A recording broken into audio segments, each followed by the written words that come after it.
우리 주님에 대한 증거는 세례를 받을 때 하늘 음성이 울려 퍼지는 그 순간부터 시작된 것이 아닙니다. 오늘 37절의 말씀에 보면 나를 보내신 아버지께서 친히 나를 위하여 증언하셨느니라 라고 이렇게 말씀하고 있습니다. 이것은 이미 아들이 구약 시대 내내 증언되셨다는 것을 말씀하고 있습니다. 삼위 하나님은 항상 함께 계시며 항상 함께 일하시며 영원하시고 또 영원하십니다. 전으로도 영원하시고 후로도 영원하시고 달리 말하면 전과 후가 없으신 그 하나님이십니다. 우리에게 다 익히 알려지진 않지만 하나님께서는 항상 삼위 하나님으로 계심으로 아들은 아버지를 또 증거하고 아버지는 아들을 또 증언하고 성령은 이 역사를 이루는 이런 것들이 매번 삼위일체의 역사로 나타납니다. 하나님은 스스로 계심으로 스스로 증거하십니다. 그 스스로 증거하시는 분께서 특별히 우리 인생에 계시하시기를 말씀으로 이렇게 계시하십니다. 우리는 말씀이라는 이 하나님이 주신 언어 외에는 다른 것으로 하나님을 분별할 수가 없습니다. 하나님이 특별히 우리에게 맞추어서 말씀을 주셨기 때문에 또 이 말씀을 각국의 언어로 또 기록해 하시고 또 그것을 각국의 언어로 번역해서 우리가 읽을 수 있도록 하나님께서 그런 언어의 선물도 우리 각자에게 허락하셨습니다. 구약 백성들에게 분명히 오늘 말씀에 보면 아버지께서 아들을 위하여 증언하셨다라고 이렇게 말씀합니다. 우리가 마치 삼위일체 교리가 신약에서부터 시작되었고 혹은 사도 바울의 신학에서부터 점차적으로 나타나고 그것이 4세기에 또 이렇게 지나면서 니케아나 이런 회의를 통하여서 삼위일체 교리가 수립되었다 이렇게 생각이 쉽지만은 사실상 구약 성경도 전체적으로 삼위일체 교리를 증거하고 있습니다. 구약의 역사가 구약에 나타나는 그 여호와 하나님이 곧 삼위일체 하나님이십니다. 아직 이 땅에 아들이 몸으로 오셔서 친히 육성으로 나는 아버지의 보내신 자요 아버지와 함께 만세전에 영광을 누렸고 아버지와 나는 하나이다 라는 이런 말씀으로 친히 삼위일체를 아직 계시하진 않았지만은 그러나 구약 성경도 다 삼위일체를 증거하고 있습니다. 간혹 구약 시대 때 삼위일체가 마치 신학적 교리 가운데 어떤 개혁 신학자들의 교리 가운데만 나타난다 이렇게 생각하기 쉬운데 아닙니다. 성경 한 줄만 읽어봐도 삼위일체 하나님의 역사입니다. 삼위일체 하나님께서 역사하시는 하나님은 계속 그 증거를 보여주셨습니다. 증언을 하셨고 그래서 오늘 그 밑에 말씀에 보면 38절에 보면 하나님이 친히 말씀으로 증언하셨는데 그 말씀을 너희들이 믿지 않았다. 그래서 38절에 보면 믿지 않았기 때문에 그 말씀이 너희 안에 거하지 아니하였고 그리고 그 안에 너희 말씀이 거하지 아니하여서 아무도 음성을 듣지 못하고 37절로 돌아가서 그 형상을 보지 못했다. 우리가 이렇게 네 가지로 한번 정리해 볼 수가 있어요. 하나님은 분명히 말씀으로 증언하셨다.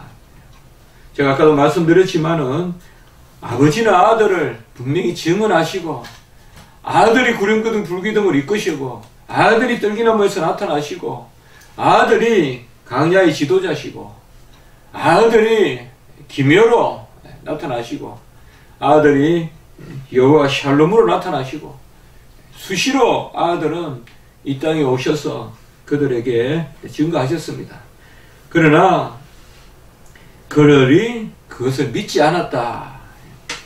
여기에 믿지 않았다는 것은 구약 시대의 어떤 그런 전반적인 그런 믿음 없음을 말할 수도 있고 또 대다수가 믿지 않았다 이렇게 말할 수도 있지만 좀 더 근접해서 본다면 바로 오늘 후반부에 말씀을 열심히 연구해도 옛날 성경에는 상고해도 그들이 영생의 그런 영생을 얻기 위하여 말씀을 상고하면서도 예수께는 오지 않았다 이렇게 말씀하는 걸 봤을 때는 크게는 좀 더 넓게는 구약 시대 때 빛이 오셨으나 빛을 영접하지 않았던 그것에 대한 말씀일 수도 있고, 가까이 본다면 지금 이 시대에 특별히 지금 5장이 바로 38년 된 병자를 고치면서 이런 말씀들이 전개되는 거지 않습니까?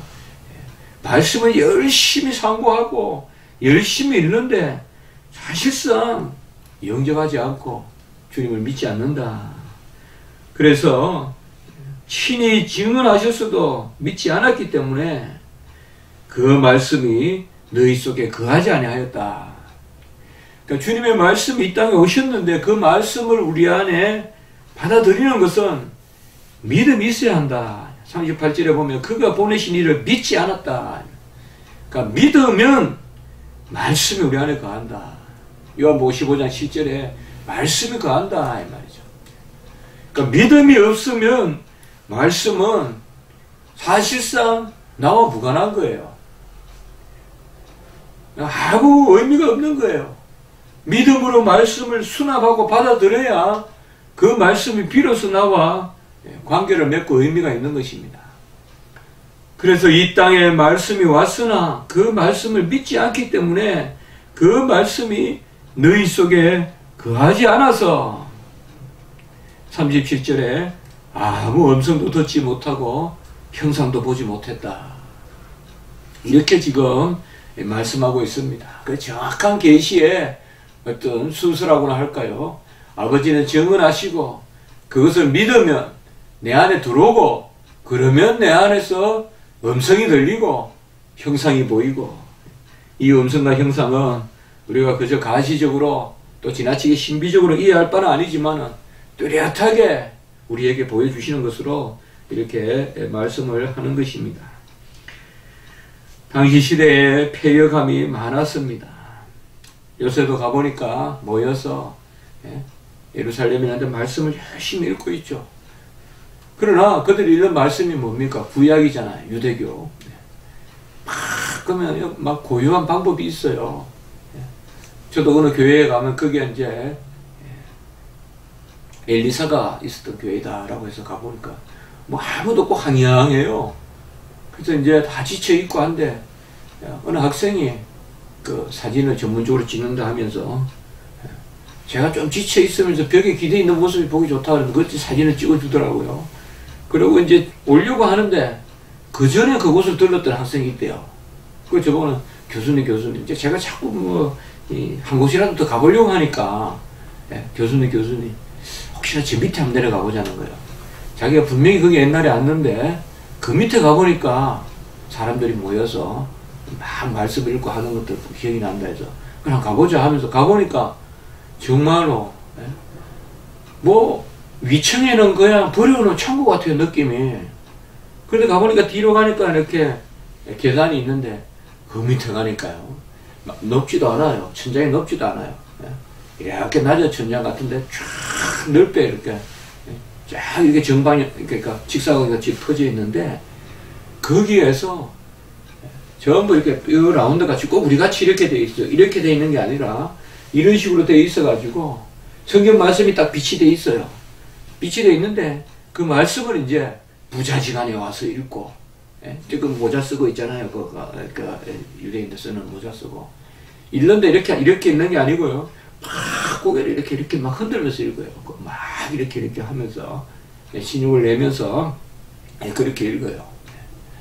그들이 말씀을 이렇게 열심히 읽어도 오늘 그게 후반부에 보면 바로 말씀을 열심히 연구하거니와 너희가 성경에서 영생을 얻는 줄 알고 성경을 연구하거니와, 옛날에 상고한다 그랬죠.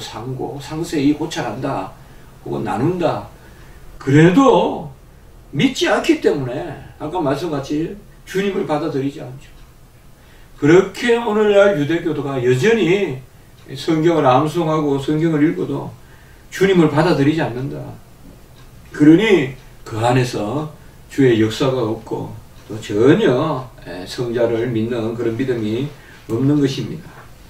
오직 우리는 이 증거를 받아야 됩니다. 이 증거를 받기 위하여 이제 오순절 성령이 강림하고 오순절 성령이 진리의 영으로 우리에게 들어오시고, 어떻게 보면 주님께서는 이 시대적 경륜을 이루시려고 우리에게 구원을 이루신 주님께서 우리가 그것을 지식의 차원에서 보면 이제는 우리 속으로 들어오시려고, 강권적으로 들어오시려고 내가 떠나는 것이 유익이다. 그래서 이 땅에 오셔서 사실은 구원도 이루셨지만은 생명도 주셨지만은 그 생명이 바로 뭐예요? 오늘 말씀을 통해서 영생이 믿음으로 말씀을, 아들을 영접하지 않으면 영생이 없잖아요. 그러니까 믿음으로 그 지식을 얻어야 되잖아요. 그래서 내가 그것을 본 듯하고 만질 듯하고 듣는 듯 해야 그때 내가 영생이 이루잖아요. 그러니까 이 일을 너희들이 하지 못했다. 이 일을 너희들이 하지 않았다. 그래서 주님께서는 사실은 이 땅에 오셔서 이제 요한복음 14장, 우리가 15장, 16장 가보면 그 주님께서 떠나감이 유익이다. 그래서 우리에게 성령을 내려주시고 그 성령이 진리의 영이고 그 성령을 우리가 받아들임으로 말미암아 바로 진리의 말씀을 받아들인다라고 이렇게 우리가 믿는 것이죠. 그리고 그런 은혜를 우리가 지금 누리는 것이죠. 그러므로 바로 항상 이렇게 요한복음에 보면 이렇게 꾸짖습니다. 꾸짖는데 대체로 구약 시대의 패역함과 지금 이 모습들, 사실은 가까이는 바리새인과 서기관들의 모습이지만 좀 더 그것을 길게 보면 사실 말라기 이후로 선지자도 없고 계시도 없고 진리도 없는 그런 시대잖아요. 그야말로 400년 동안 정말 하나님의 계시가 멈춰 있었잖아요.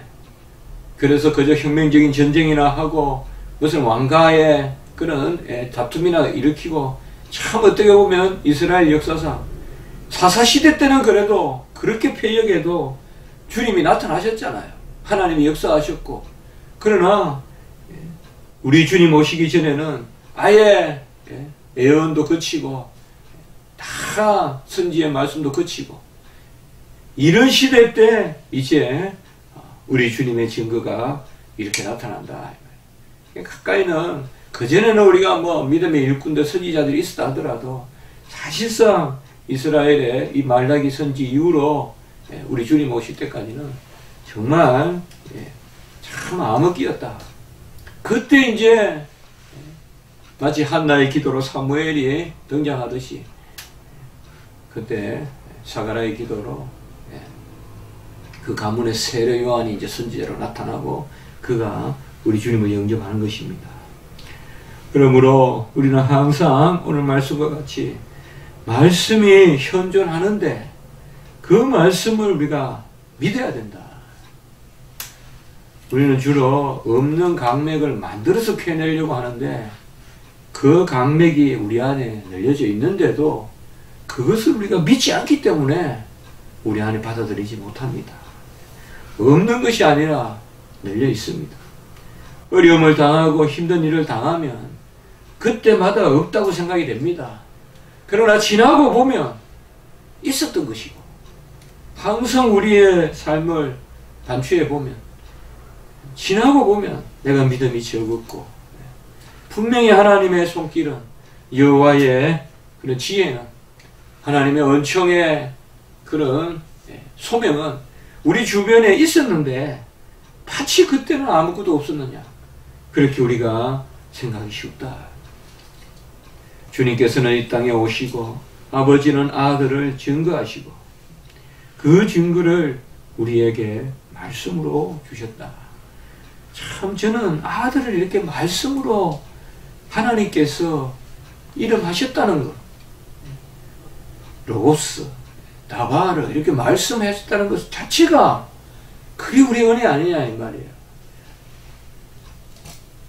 우리가 뭐로 가장 미묘한 걸 표현합니까? 말 아닙니까? 말이잖아요.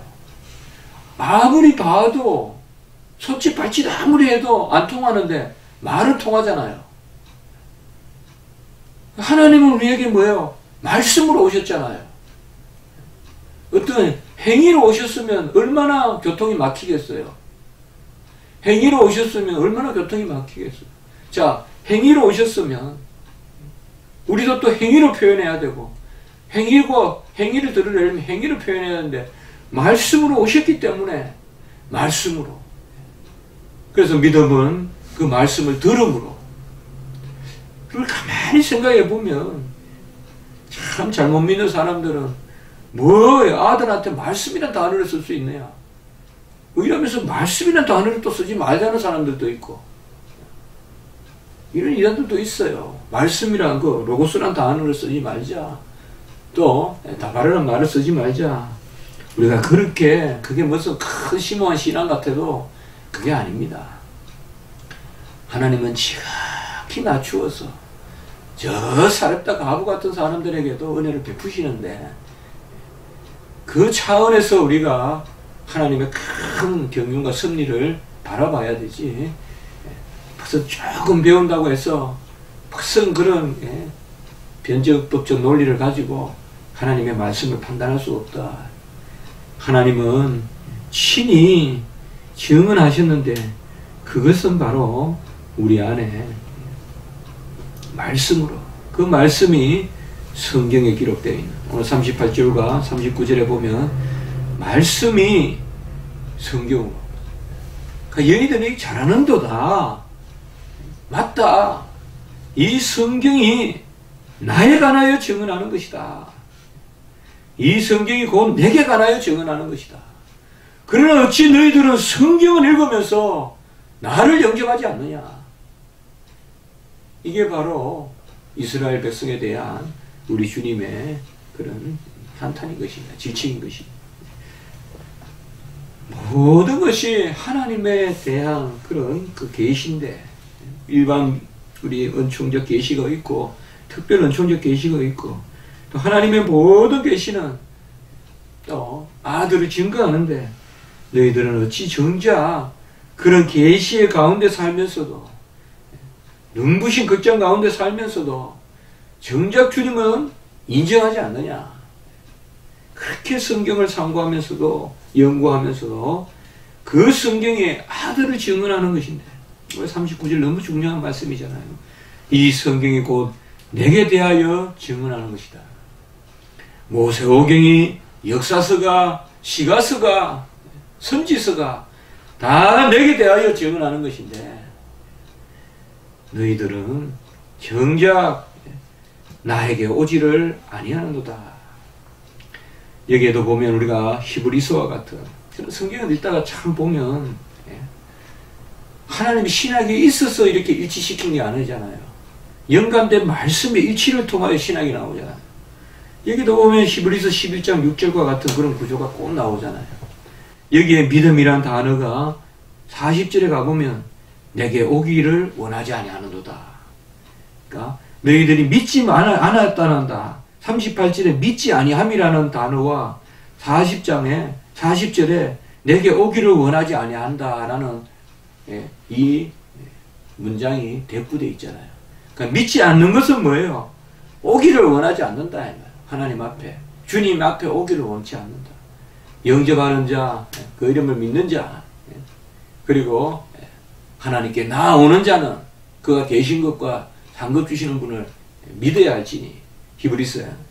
그리고 오늘 여기 말씀에서도, 요한복음 여기 말씀에서도 믿음은 바로 주님께 나아오는 것인데, 계속 주니까는 덩그리를 유지하고 견지하기만 하고 받아들이지 않고 계속 겉들고 옆으로만 다 부자 청년과 같이 옆으로만 탁탁탁탁탁 그 속으로 들어가지 못하고 부자 청년과 같이 장사해야 뭐 장사 치러야 되고 또 뭐 일 있고 뭐 일 있고 일 빠지고 저일 빠지고, 그게 아니라 내게 오기를 원하지 않는다. 우리는 두 가지를 해야 될 것입니다. 말씀을 열심히 연구하고 상고하고, 그리고 그 말씀을 조차 주님을 영접하는, 곧 주님께 나아가는 그런 일이 우리에게 있어야 될 줄 믿습니다. 어린아이와 같은 마음을 좋아한다 했잖아요. 무슨 가장 심오한 연구를 해서 결론을 얻어서 관념적으로 아멘 하는 것이 아니라 우리가 말씀을 비밀로 받아들이고, 어디 보면 확실히 몰라도 어린아이가 부모가 주는 빵에 영양을 다 분석합니까? 어떻게? 부모가 그걸 알아서 이거 먹으면 키가 크고 이거 먹으면 건강하고 믿고 먹는 거잖아요. 어린아이 열심히 먹고 그 다음에 그것을 받아들이고, 그게 우리의 신앙의 그런 모습이 아닌가. 그래서 바로 하나님의 말씀을 읽으면서 우리의 마음을 닫아놓지 말고 우리의 마음을 애통하며 또 우리의 마음을 간절히 어린아이와 같이 우리가 바라고 구하면서 주님 앞에 열어놓으면 주님께서 사랑하셔서 그 하나님의 뜻이니 폭포수같이 은혜를 주시고 지혜를 주시면 우리가 하나님의 말씀으로 영생의 진리 가운데 거한다. 내게 오기를 원하지 아니하는도다 라는 이런 적극적 거부, 이게 바로 성령을 해방하는 거거든요. 우리는 하나님 앞에 주님이 우리를 계속 부르신 분, 날마다 동행하시기를 원하고 날마다 우리로 영광 받으시길 원하기 때문에 말씀 한 절을 읽어도 항상 말씀을 읽을 때 내 심령을 열어놔야 돼. 그러하이다, 그러하이다, 그러하이다, 그러하이다. 기도드리겠습니다. 하나님 아버지 감사합니다. 아들을 친히 아버지께서 증언하시고 그 아들을 말씀으로 보내시고 그 말씀을 믿기만 하면 이제 영접하고 그래하여 듣고 보는 듯 형상으로 보는 듯 하게 하신다는 그 은혜를 주시니 감사합니다. 우리는 하나님의 말씀을 열심히 연구하고 그 가운데서 그 말씀을 또 우리의 이성적으로 우리의 지식으로만 우리가 받을 것이 아니라 정말 마음속에 믿음으로 우리가 말씀을 열심히 읽으면서 아들에게 나아가는 그런 은혜가 있게 도와주시옵소서. 오늘 한날 예배 가운데 역사하시고 우리가 이런 은혜가 있게 도와주시옵소서. 설교 말씀 들을 때 심령을 열어놓고 아멘으로 듣게 하시고 우리 주일학교와 모든 오늘 또한 하나님의 우리를 향한 일하심이 온전히 주께 영광이 되는 그런 한날이 되게 해 주시옵소서. 예수님의 이름으로 감사하며 기도드리옵나이다. 아멘.